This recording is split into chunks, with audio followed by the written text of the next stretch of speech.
법의학자가 늘 살펴보는 기관이에요. 식도에서 툭 잘라서 위를, 그 다음에 12지장에서 툭 잘라서 위 모양이 있습니다. 아마 잘 만들어 주시겠죠?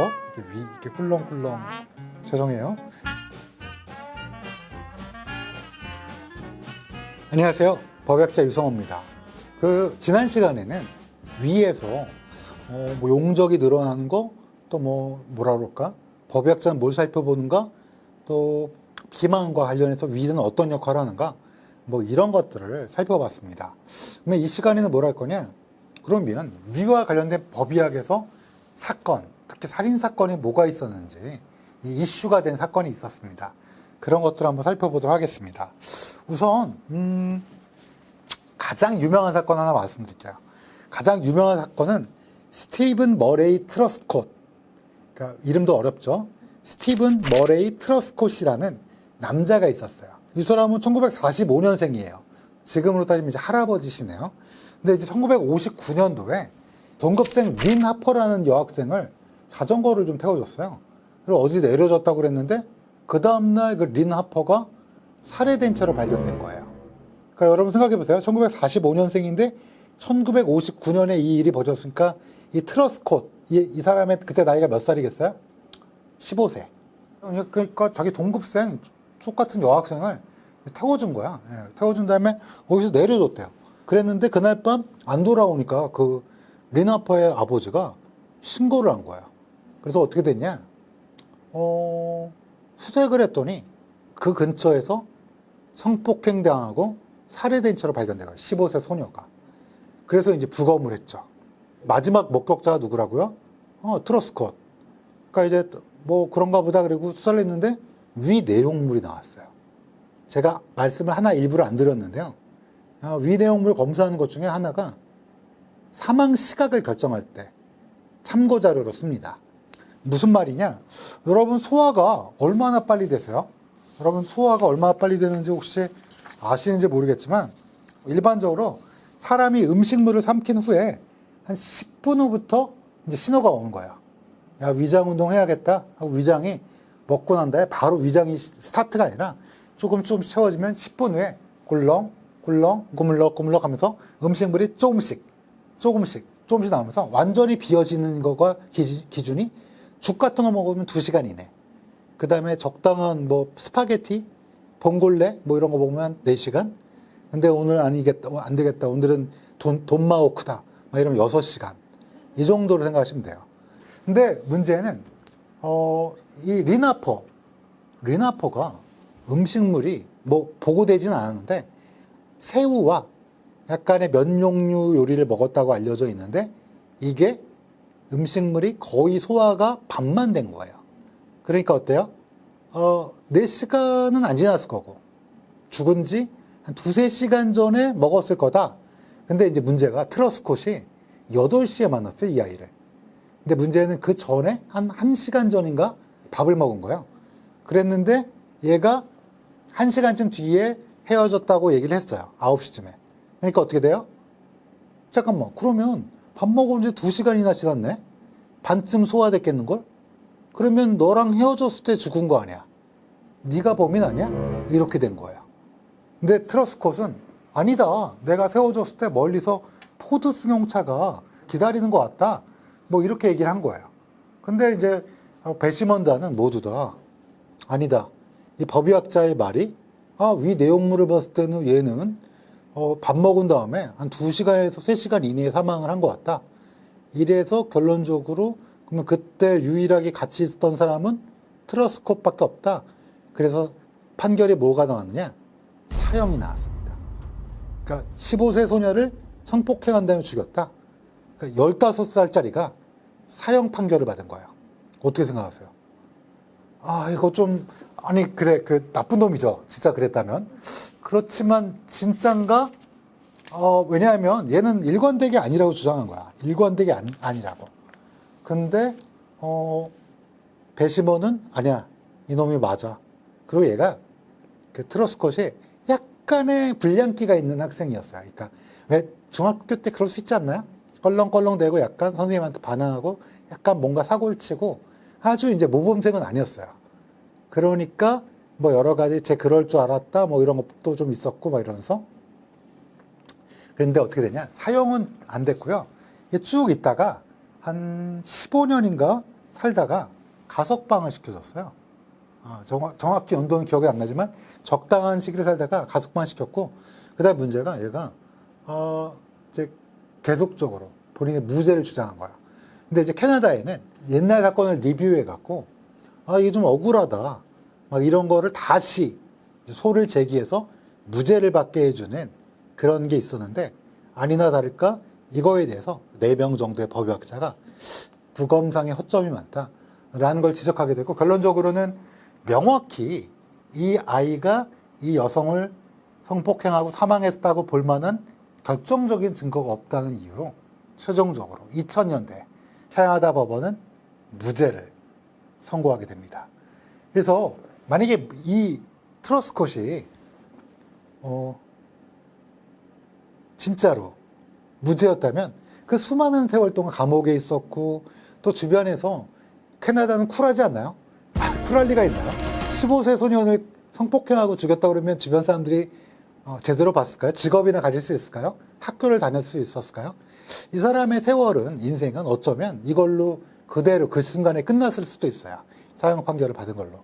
근데 그때 결정적이었던 위 내용물이 사실은 정확하게 그 시간을 특정할 수 없다라는 걸로, 다만 범위만 정해줄 수 있는데 이 범위라는 게 꼭 같이 있지 않았을 시간도 있지 않느냐라는, 우리가 합리적으로 생각해 볼 수 있잖아요. 근데 당시에 캐나다 경찰은 얘가 평소에 행실도 그렇고 이런 것 때문에 유죄를 주게 된 거죠, 결론적으로는. 그래서 이런 오랜 사건 이후로 이 위 내용물은 사실은 뭐라 그럴까요? 법의학자에게는 아픈 손가락이란 표현이 맞을 거예요. 나가서 증언은 해야 돼요. 이게 지금 방금 말씀드린 것처럼 죽 먹었어요? 2시간 이내. 아니 뭐 밥에 김치, 된장찌개? 뭐 오케이 4시간. 헤비하게 고기 반찬 많이 드셨다고요? 그럼 6시간까지. 이렇게 얘기하지만 그 범위라는 게 사실은 굉장히 하고, 제가 부검했던 케이스 중에서는 이런 케이스가 있었어요. 전날 저녁에 짜장면을 먹었어요. 근데 이분이 이제 군대에 있었는데 고의적 자해를 생각한 거예요. 그래서 부검을 해봤더니 짜장면이 그대로 있는 거예요. 그러니까 이런 굉장한 스트레스, 이게 사실은 뭐 폭력도 있었고 옛날 얘기라, 그런 것 때문에 이런 스트레스라든지 뭐 이런 게 있으면 소화가 안 될 수도 있어요. 여러분도 그럴 때 있잖아요. 너무 스트레스 받는 날은 밥이 안 넘어가요. 소화가 안 된다는 걸 느끼실 거예요. 뭐 일에 쫓겼는데 내가 일을 제대로 못했다, 상사한테 혼났다라든지 뭐 이럴 경우에는 소화가 안 돼요, 진짜로. 그러니까 이거가 아픈 손가락일 수밖에 없어요. 그 대표적인 사건이 여러분 혹시 치과의사 모녀 살인 사건이라고 기억하신 분 계실 거예요. 1990년대 중반에 있었던 사건인데요. 치과의사가 돌아가신 분이고, 또 그분의 돌박진한 딸이 욕조에 물에 담긴 채로 사망을 했고, 그때 이제 가장 먼저 의심을, 그리고 유일하게 의심을 받았던 사람이 의사였던 엘모 씨였어요. 이건 뭐 사실은 무죄를 받았기 때문에 저희가 이제 다룰 사건은 아니지만, 그때 이제 유죄냐 무죄냐 할 때 식사에 대한 게 있었어요. 사망한 여성의 위 내용물에서 남편은 분명히 콩나물을 먹었다, 콩나물국을 아침에 먹었다 라고 얘기했는데 실제적으로 위에서 콩나물이 나오지 않았어요. 여러분 아시겠지만 콩나물은 채소라 변으로도 나와요, 가끔. 그럴 만큼 이렇게 식이섬유가 너무 좀 거칠은 거라서 이게 좀 잘, 금방 몇 시간 만에, 남편이 이제 7시에 나갔고 발견된 게 아마 9시가 좀 넘어서니까 이게 2시간 만에 바로 소화될 만한 채소는 아닌데, 아니면 소화가 됐어도 흔적이 남아있어야 되는데 남아있지 않고 미역만 남아있었어요, 전날 먹었다는. 그러니까 이거 갖고도 수많은 쟁점이 있었고, 당시 법정에서 제 스승님인 뭐 이정빈 교수님, 그리고 이제 굉장히 스위스의 유명하신 법의학자님도 오셔갖고 여러 가지 공방이 펼쳐졌던 사건 중에 하나야. 근데 결국은 이거는 위 내용물은 인정이 되지 않았어요, 그러니까 검찰의 주장이. 그렇듯이 그러면 위 내용물 조사하는 게 뭐 법정에서 얘기하는 게 전혀 의미 없는 거 아니냐, 그렇게 생각하실 수 있는데, 근데 오히려 요즘에는 2023, 2024에는 오히려 논문에서 위 내용물이 다시 사망 시각 결정에 역할을 할 수 있다는 논문이 나오고요. 실제로 오늘 제가 여러분한테 소개시켜드릴 사건은 관악구 모자 살인 사건입니다. 20년도에 저는 이 사건이 아주 잘 기억나요. 왜냐하면 제가 부검한 건 아니지만 처음부터 검찰이 자문을 했고 남편의 얼굴을 직접 보고 싶었어요. 왜냐하면 아들과 유치원생 아들과 이제 자기의 동갑내기 아내가 죽었는데 무차별적인 목에 집중된 총 10일의 아이와 엄마, 그리고 아이한테는 방어원도 있었어요. 그러니까 아이가 깬 거예요. 엄마를 먼저 살해를 했고, 그 다음에 그 소리에 깼는데 아이도 집중적으로 목을 찌르고 아이가 방어원이 있었다는, 방어원이 있을 정도로 잔혹한 이 범죄를 저지른 사람이 도대체 누구인가 궁금해서, 그래서 기억에 많이 남아요. 여러분 뭐 보통 법정에 나가면 어떻게 되냐, 보통 이렇게 물어봅니다. 누구 증인 오셨나요? 그러면 네 하고 대답해요. 그러면 이제 법정 분위기가 특유의 싸늘한 분위기가 있습니다. 엄숙한 분위기죠. 엄숙한 분위기가 있고, 이제 보통은 이제 항소 1심, 2심, 그다음에 이제 3심, 대법원 이렇게 있는데, 또 1심이 보통 2심, 또 아니면 법원에서 이제 3명의 판사님이 합의를 이루어서 해야 되는 경우가 많기 때문에, 그때 이제 가운데 앉아 있는 판사님이, 특히 살인 같은 거는 한 분이 하기 부담스럽잖아요. 그러니까 이제 합의부로 하게 되는데, 그러면 이제 신분증을 달라고 합니다. 그러면 이제 제가 신분증을 이렇게 드리면 이제 보고, 이제 옛날에는 막 읽었어요. 여기 사시네요, 막 이러면서. 그러면 이제 옆에 그 피고인이 듣고 있잖아요. 그리고 저는 거의 99% 검찰 측 증인이에요. 그러니까 이제 변호인 측이 막 공격을 하고, 뭔가 합리적이지 못하는 걸 막 깨야 되는 변호인 측이.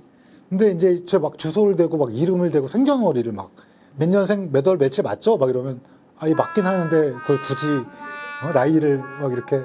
그런데 요즘에는 안 그러세요. 요즘에는 이제 법원에서 안 그러시는데, 그렇게 이제 한 다음에 선서를 합니다. 선서를 하기 전에 판사가 뭐라고 물어보시냐면, 혹시 이 피고인 측과 무슨 관계가 있느냐를 꼭 물어봅니다. 그리고 이제 뭐 증언에 있어서의 뭐 여러 가지 주의할 점을 얘기한 다음에 선서를 하게 돼요. 선서를 하게 되면 이제 위증죄를 뭐 벌을 받겠다, 내가 거짓말을 하면, 그리고 몇 월 며칠 뭐 누구다 이렇게 얘기하면 녹음이 그대로 되고 이제 그게 시작이 돼요. 근데 이 사건에서는 제가 이제 선서를 한 다음에 앉은 다음에 다짜고짜 이제 검찰과 변호인 측이 내밀었던, 저를 부르는 이유는 위 내용물 때문이었어요. 원래 이 엄마와 아이가 죽었잖아요. 유치원생 아이가. 근데 이 엄마의 언니, 그러니까 아이로서는 이모죠. 이모가 닭곰탕과 스파게티를 만들어서 준 거예요. 그날 저녁에. 근데 원래 이 사건의 배경을 조금 더 보시면, 이건 원래 이런 관계였어요. 결혼을 했는데 남편이 좀 유명한, 뭐라 그럴까요? 도예가였어요. 그러다 보니까 전시도 여러 곳에 하는데, 예술가는 사실상 돈을 벌기가 좀 어렵다고 하더라고요. 근데 이제 자신만의 공간, 자신만의 안락한 뭐 오피스텔, 또 막 비싼 기계, 이런 거를 다 아내가 사게 한 거야. 아내는 출판사에서 막 재택근무하시면서 막 이렇게 일을 했고, 또 아내분이 그래도 이제 그 집안 쪽이 조금 뭐 임대료를 받을 수 있는 이 건물을 좀 갖고 계셨던 걸로 제가 기억을 하는데, 그래서 그 임대료와 본인의 월급을 모두 아이한테 써도 모자른데, 또 생활을 위해 써도 모자른데 남편한테 올인을 한 거예요. 그러니까 어떻게 보면 남편은 착취형, 아내에 대해서 착취를 하면서, 원래 사실은 뭐 서로 도와주는 게 맞아요, 부부끼리. 근데 한편이 일방적으로 오랫동안 그렇게 뭐라 그럴까, 희생을 하면서 그런 돈을 하게 한 거는 건강하지 못한 부부관계거든요. 그러다 보니까, 그렇게 오래되다 보니까 아내가 안 되겠다, 지금 살고 있는 전세 보증금도 남편 이름으로 했기 때문에 남편이 이 돈마저 가져가면 우리는 정말 힘들게 살 곳도 없겠다, 남편은 돈 들어가는 하마니까. 그러니까 이제 이혼을 하자, 뭐 이렇게 얘기를 한 거예요. 그러니까 이혼을 이제 하려고 하니까 남편이 그때서야 미안하다, 그날 온 거예요. 그래서 이 여성분의 언니가 닭곰탕과 이제 스파게티를 준 거예요, 먹으라고. 그러니까 이제 이걸 해서 먹고, 남편은 이제 9시쯤 떠났다고 그런 거야. 다음날 이게 원래 유치원에 와야 되는데 유치원에 안 온 거예요. 엄마랑 아이가.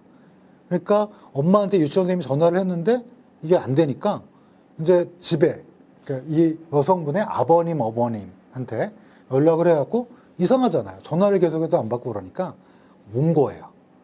문을 열어서 딱 봤더니 무참하게 자기 딸이 또 손자가 무참하게 살해된 채 발견된 거예요.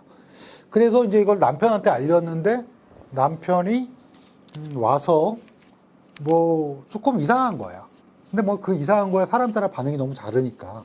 근데 문제는 뭐냐? 문제는 부검을 했는데 목만 집중적으로. 여러분도 나중에 또 이런 인티미 파트너 머더 이런 걸 할 건데 남녀 간의 어떤 그런 치정과 관련된 경우에는 목을 집중적으로 여러분 아실 거예요. 수능 만점으로 알려진 그 사건에서도 목을 30여 차례 찔렀는데 그런 사건 되게 많습니다. 근데 어쨌든 이 사건에서도 목을 집중적으로 아이도 그것도 아이까지 그랬는데 이제 여러 가지 것 중에 뭐 사실은 여러 가지 정황이 있었어요. 무슨 블랙박스 이 뭐죠? 그 안에 집어넣은 유심인가? SD 카드? 뭐 그런 것도 새로 샀고 뭐 세차도 너무 열심히 했고 뭐 사우나도 너무 많이 했고 오랫동안 했고 뭐 여러 가지가 있지만 제가 담당한 거는 이제 부검에서 이제 얼마나 부검에서 심했는지 얼마나 잔인했는지 또 아이 손에서 발견된 건 방어흔인지 뭐 이런 거와 함께 위 내용물 분석을 의뢰받았습니다. 내용물을 보니까 반소화가 된 거예요. 닭곰탕과 스파게티가 한 반 정도 소화되다 만 거예요. 그러면 보통 저는 이제 4시간 이하, 이제 다른 법의학자분들은 이제 서면으로 6시간 이하, 아무리 길게 잡아도. 왜냐면 헤비하게 먹을 때 6시간이지만 그래도 뭐 이게 워낙 제가 아까 트러스코 사건도 그렇고 그러니까 이제 넓게 잡으면 6시간.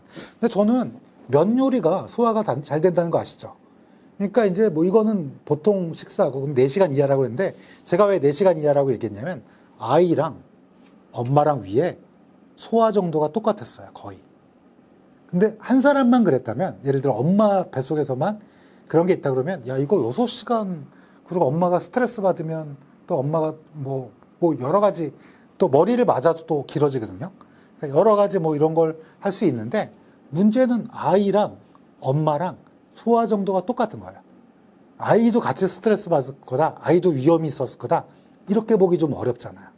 그러니까 4시간 이내라고 얘기했고 그렇다면 그 시각에 있을 사람은 남편이었어요. 물론 이 자료 말고도 다른 수많은 예를 들면 뭐 그때 차량이 있었다 또 뭐 여러 가지 정황상의 증거가 차고 넘쳤어요. 그러니까 재판부는 1심에서도 무기징역, 항소심에서도 무기징역을 선고하게 된 거죠. 결론적으로는 위 내용물이 트러스코 사건이나 아니면 치과의사 모녀 살인 사건, 그다음에 이제 몇몇 사건이 더 있긴 한데 위 내용물이 약간 천시를 받는 그렇지만 이렇게 2명이 나올 경우에는 이 2명이 한꺼번에 그럴 수는 없잖아요. 우리가 일반적으로 논문에서 발표된 이런 거에 따라 맞기 때문에 이게 적용된 사례다라고 말씀드릴 수 있어요. 또 하나의 사건을 소개시켜드리고 싶은데요. 이 사건은 일본 사건이에요. 이 사건은 아마 되게 유명한 사건인데 이 사건은 제가 처음에 일본 논문에서 읽었어요. 일본 논문에서 읽은 이유가 몇 가지가 있는데요. 여러분 혹시 츠쿠바 모자 살인 사건이라고 들어보신 적 있으세요? 요코하마의 바닷가에서 웬 시체가 발견된 거예요. 근데 시체가 한 구가 아니라 3구, 비닐봉지 안에 묶여져 있었고 시체가 들어가 있고 무거운 물체가 같이 묶여져 있었던 거예요. 근데 그거를 극적으로 누가 발견해서 인양을 해봤더니 그 안에 성인 여성, 그때 2명의 아이들이 딸 하나, 아들 하나가 비닐봉지 3개가 발견된 거예요. 근데 이제 경찰이 이제 여러분 같으면 누굴 의심하시겠어요? 당연히 남편이죠. 남편을 조사를 해봤더니 당연히 부인한 거죠. 부인. 근데 문제는 남편과 아내와의 관계를 조사해봤어요. 아까 관악구 모자 살인 사건은 어땠어요? 착취형이었지. 그쵸? 이 츠쿠바 모자 살인 사건에서 남편 직업은 뭐냐면 의사였어요. 그리고 연봉이 90년대 초반에 1,000만 엔. 지금으로 1억. 지금 1억도 연봉이 1억이면 괜찮잖아요. 94년도에 연봉 1억이면 지금으로 따지면 한 2, 3억? 3억? 그러니까 남편이 그렇게 벌어오면 아내는 할 일이 뭐예요? 애 잘 키우고 이제 뭐 아무래도 이제 맛있는 것도 좀 잘 해주고 뭐 이런 걸 일본식 가정 우리 드라마나 영화에서 보는 이런 거 상상할 수 있잖아요. 근데 문제는 돈이 모자른 거야, 들. 왜냐? 남편이 내연녀가 있었어요. 내연녀한테 집도 사주고 생활비도 대주고 이러니까 돈이 모자른 거야. 근데 이 순진한 여성은 남편이 많이 못 버는구나. 내가 열심히 해야지. 그래서 막 일하고 막 낮에 일하고 밤에는 술집까지 나가서 막 서빙 보고 막 이런 뭐 밤낮으로 일을 한 거야. 근데 이제 그날 어느 날 알게 된 거야. 내연녀가 있다는 거를. 그래서 어떻게 됐냐? 이제 이 사람의 주장에 의하면 아내가 자기가 목을 매달겠다 이래갖고 막 너 죽고 나 죽자 이렇게 하면서 뭐 얘기하면서 과도한 요구를 했고 이혼하면서 거기에다가 병원장한테 너 바람핀다고 얘기할 거다 뭐 이렇게 협박했다고 자기가 에잇 하면서 죽였다는 거야. 좀 이해가 안 가는데 그 다음에 어떻게 됐냐? 그 다음에 이제 그렇게 아침에 죽였다는 거야. 그 다음에 애들은 왜 죽였냐? 혼자 남겨질 애들이 불쌍해서 죽였다. 살인마 아빠를 두면 불쌍할 것 같아서 그래서 죽였다. 그리고 이 애들을 이제 바다에 버렸다. 아내랑 이렇게 얘기한 거예요. 제가 지금 굉장히 이제 축약해서 얘기한 건데 이제 문제는 제가 왜 오늘 이 얘기를 했냐면 관악구 모자 살인 사건이랑 비슷한 게 착취형이에요. 사실 뭐 도예가도 좀 멋있는 직업이잖아요, 사실은. 사실은 뭐 이렇게 자기를 판다든지 뭐 이렇게 좀 적극적으로 활동하면 밥벌이는 또 실력이 유명한 사람이었대요. 충분히 됐을 텐데 자기만의 멋을 위해서 착취형이었고 이 사람은 의사예요. 의사면 일본이나 우리나라나 미국이나 어느 정도 수입이 되니까 가족을 건사하는 건 문제가 아닌데 이것도 역시 착취형으로 아내에게 그렇게 무리하게 이런 걸 시킨다는 거는 사실 이해가 되지 않지만 이것도 착취형이고요. 여기서도 위가 문제가 됩니다. 결국은 재판에서 뭐가 나왔냐? 일본은 사실 3명 정도 죽이면 사형 나와야 돼요. 그쵸? 근데 이제 이게 절대 계획적인 게 아니라 이게 우발적으로 그린 거다. 특히 아내가 막 끈으로 자기 목을 조르는데 내가 그래서 조른 거다. 열받아서. 그리고 아이들도 우발적으로 너무 불쌍해서 죽였다.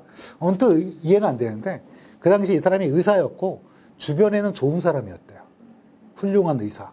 그러니까 동료들 그 다음에 막 주변 친구들이 얘는 너무 친절한 의사고 좋은 사람인데 그런 거 같다. 이렇게 해갖고 탄원서를 써갖고 이게 나왔는데 문제는 제가 여기서 짚고 넘어갈 건 아이의 이 1살짜리 아이의 위 속에서 뭐가 나오냐면 녹지 않은 초콜릿이 나왔어요. 근데 왜 문제가 되냐면 이게 이 집이 남편이 퇴근할 때 그러니까 저녁 근데 죽인 거는 새벽이라고 그랬어요. 새벽에 싸우다가 근데 남편이 퇴근할 때 그 집에 여자의 친구가 있었어요. 왜 그럴 수 있잖아요. 친구가 놀러 와서 막 수다 떨다가 남편이 오니까 저는 갈게요 하고 그럴 수 있잖아요. 아내의 친구가 있었는데 그때 그 애가 초콜릿을 먹고 있는 걸 봤어요. 근데 그때 한 30분이나 1시간 정도 뒤에 남편이 왔다는 거야. 초콜릿을 먹고 있는 애를 봤는데 냠냠냠냠 먹고 있는 걸 봤는데 한 30분인지 1시간인지 기억은 안 나지만 그 뒤에 남편이 왔다는 거야. 그리고 자기는 남편 오니까 가봐야겠네 호호호 하면서 간 거예요. 그랬는데 아이 뱃속에서 초콜릿이 나온 거야. 어떻게 생각하세요? 그러니까 한 가지 가설. 아니 새벽에 깨워서 아이 초콜릿 먹은 다음에 죽인 거 아니냐? 그러기에는 이상하죠. 그러면 제가 아까 가벼운 음식은 몇 시간? 2시간 위가 비어지려면 2시간 이내라면 퇴근하고 죽였을 가능성이 그러면 이거는 얘기한 게 전부 거짓말이 되니까 계획살인일 가능성이 있다. 이거가 이제 이런 제가 읽은 아티클에 하나에 이거 이외에도 또 여러 가지가 있었는데 오늘 위 얘기를 드리니까 그래서 관악구 모자 살인 사건도 아쉽게 무기징역이에요. 근데 우리나라 사형을 안 줘요 거의. 사실 저는 2명이나 그렇게 무자비하게 살했다면 사실은 영원히 격리한다는 의미에서 사형. 그래서 저는 뭐 그런 사람이라면 유영철이나 그런 사람이라면 필요하지 않나 생각도 하고요. 그 다음에 이제 이 치쿠바 모자 살인 사건 같은 경우도 이게 일본 사람들도 뒷맛이 찝찝한 거야.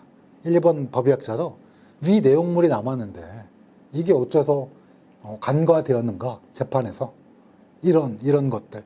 그래서 다시 한번 정리하면 위는 법의학자들 살펴보는 기관이에요. 식도에서 툭 잘라서 위를, 그다음에 12지장에서 툭 잘라서 위 모양이 있습니다. 아마 잘 만들어 주시겠죠? 이렇게 꿀렁꿀렁. 죄송해요. 이 위를 쭉 따라서 열어서 펼치면, 보통 사람이라면 손바닥 2개가 이렇게 딱 펼쳐진 내용이고, 꼼꼼히 뭘 먹었나도 보고, 그다음에 위 점막은 어떻나, 정맥류가 있나, 내용에 뭐가 차있나, 약재는 혹시 없나, 또 뭐 이게 소화가 어느 정도인가, 이런 것들을 살펴보게 되고, 혹시 점막에 지난 시간에 말씀드렸죠? 얼룩무늬 출혈은 없는지 뭐 이런 것들을 살펴보게 된다. 그리고 법정에 나가서 범위를 얘기할 수밖에 없어요. 왜냐하면 판사님이 요구하세요. 그런데 2명일 경우. 근데 요즘 논문은 의미 있다. 2시간, 4시간 범위가 있지만 이 범위가 결정적인 걸 제공할 수 있다라고 주장하는 것도 있어요. 그래서 오늘도 저는 위를 열심히 보고 검사를 했습니다. 이제 저녁 때라 빨리 집에 가서 저녁을 먹어야 될 것 같습니다. 이 정도로 마치도록 하겠습니다. 감사합니다. 제 생각에는 위에 운동 시간이잖아요. 일반 사람들보다 훨씬 셀 것 같아요. 팔 근육 같은 건 이렇게 움직일 수 있잖아요. 이건 수위근이라고 하는데 평활근이라고 해서 우리가 가만히 있어도 움직이는 근육이 있어요. 위에 근육 같은 거.